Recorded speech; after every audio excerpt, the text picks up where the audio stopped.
Buenas tardes, nosotros somos el equipo 10 y está conformado nuestro equipo por Montes de Oca Cruz Josué, Ramírez Andrade Sárez Yael, Tinajero Durán David y su servidor Elorza Álvarez Luis David. En esta ocasión vamos a exponer el problema del 245 del libro Gibeler.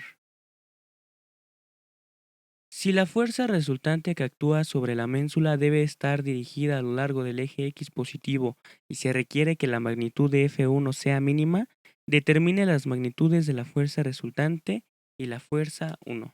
Primero determinaremos las magnitudes de la fuerza resultante y F1. Como segundo paso realizaremos el diagrama de cuerpo libre correspondiente, en donde comenzaremos a hacer la sumatoria de fuerzas en X y decimos que todas las fuerzas que van a la derecha son positivas. El componente X de la fuerza resultante es igual a la sumatoria de las fuerzas en X.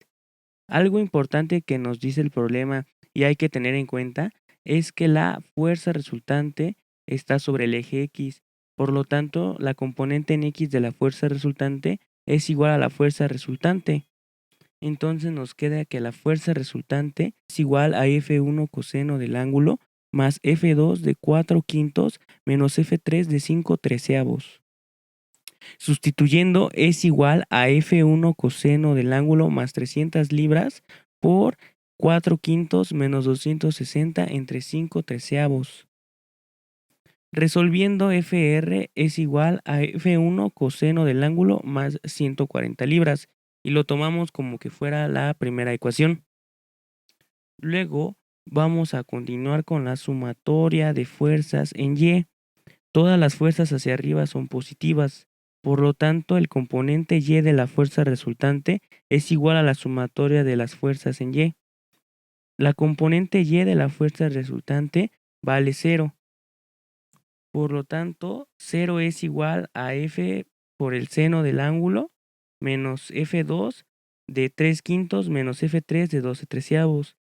Tenemos que sustituir los valores, que 0 es igual a F1 por el seno del ángulo menos 300 de 3 quintos multiplicando menos 260 por 12 treceavos, en donde 0 es igual a F1 por el seno del ángulo menos 420 libras.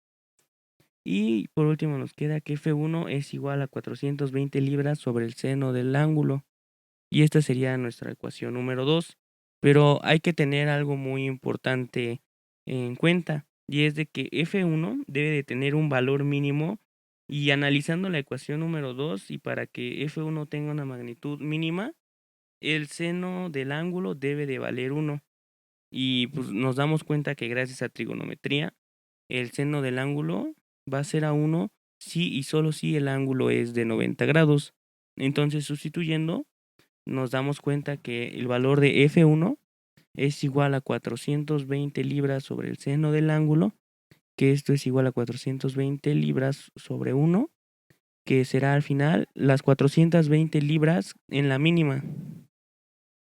Y de ahí sustituimos en la ecuación número 1, en donde la fuerza resultante es igual a 420 libras por el coseno de 90 más las 140 libras que teníamos antes, y como resultado son las 140 libras. Eso es todo, espero que les haya servido. Hasta luego. Buena tarde.